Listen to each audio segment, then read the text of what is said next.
Hi guys, my name is Briggs. I'm a drummer based in Cambridgeshire in the UK.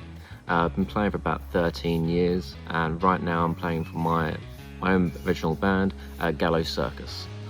We're like rock with a dash of blues in there. I've been playing them for a little while now. We've just had an album out as well. Obviously playing for Collision Drumsticks. At the moment I'm using 5As. They're doing really well. I literally had a performance with them last night and they held up the whole gig. It was an hour-and-a-half show and they did really well. I mean, looking at them, the durability, there's no splintering, hardly at all. So yeah, really well held up. So the durability of these sticks are fantastic.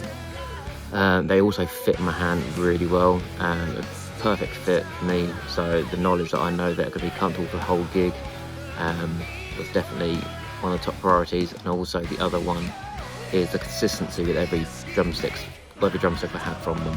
I've got at the moment 6 pairs, but I'm looking to look at the 5A Stealth as well, just because I want to look at the other 5A range they've got. But I am really happy with the normal 5As that I've been given by Collision. You're now going to see a playthrough of one of the songs that we played live last night. It would be Hangman's Saloon by us, Gallows Circus.